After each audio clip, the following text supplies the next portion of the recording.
Just want to give you a quick update on the pathways that I'd seeded with microclover the other day, covered it with a floating row cover. I'd peeked under here earlier, so I already know, but check it out.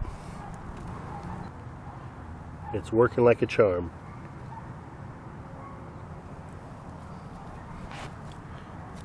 And they call these a floating row cover because they're so lightweight they float up as your sprouts start to grow up. So I'm going to let these mature and get more established before I take these off. Just want to give you a quick update on the amaranth. These are all seed heads that I'd collected out in the garden last growing season, and I put these on drying racks out in the garage, and because of the cold, the humidity out there, it took about 2 months for these to fully dry. You can see now how much it's reduced down, and even though there's quite a bit of seed in here, I've come to the conclusion that it's not quite enough to warrant me processing these all the way down, as it's not really enough to eat. So instead, I'm going to use this as a seed stock for this upcoming growing season. I'm just going to scatter this out, a nice thick patch, chaff and all. Hopefully we'll get a much larger harvest, at which point I'll process this all the way down to the seed so that we can do some cooking with it. I also just want to give you a quick update on the Paw Paw and persimmon trees that I had growing back here. So here's the Paw Paw trees. Yep. So they just never quite took off.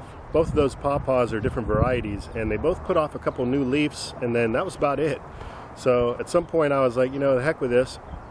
Pulled them out, and I'm going to replace it with something else. So I'm going to give Paw Paws a try again in the future. I'm probably going to try to grow it out from seed. So as long as we're on the topic, I just want to talk a bit about my persimmon trees I had growing back here as well. If you've been following along, you may have noticed the persimmons I had growing in my previous garden tours, and I've since pulled those out. I gave those several years to get established. They just never really grew all that much. They kept having fungal diseases that I was having to deal with. And at one point, just like with the Paw Paws, I was like, you know, I'm going to pull these out, try something else in that area. We'll probably give persimmons a try again. But the reason I wanted to share that with you is I just want you guys who are following along to really understand everything that's going on around here, see my ups, my downs, and how I'm dealing with it. You know, when it comes to creating a food forest, or if you've got just a wide diversity of plants growing in your garden, things are going to come up. Some plants aren't going to make it for various reasons. So I just want to throw out some encouragement to you guys. Don't give up. Keep going. Keep honing in what's working well for you. And before you know it, you'll end up being a semi-expert, if not an expert, in your area as to what grows well, what doesn't grow well, what requires the least amount of work, and that sort of thing. So even those little setbacks can become a learning experience that'll help you become even a better gardener. Chickens are enjoying the weather today as well. You can see I got my chair set up there, pointed towards the sun. I've been getting my vitamin D for the day.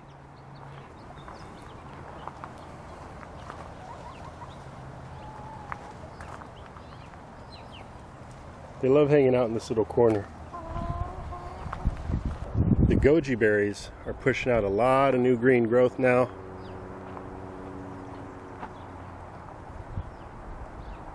And we got some beautiful pillowy clouds there in the backdrop.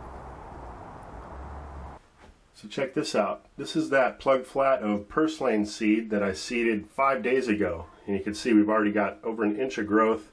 I overseeded a bit. Many of these cells have 5-10 sprouts in them. That's just fine. This is for ground cover. And here's another flat I started. This side is Purslane and this side is oregano. This is about a week old. And here's some of the other seeds I'm going to be putting in this flat. I've got some creeping thyme. And I've got a few packs of this yarrow. Well, that's it for now, everybody. Just a quick update. It's Friday, so happy Friday. And hope you have a great weekend. I'll be talking to you again soon. Take care.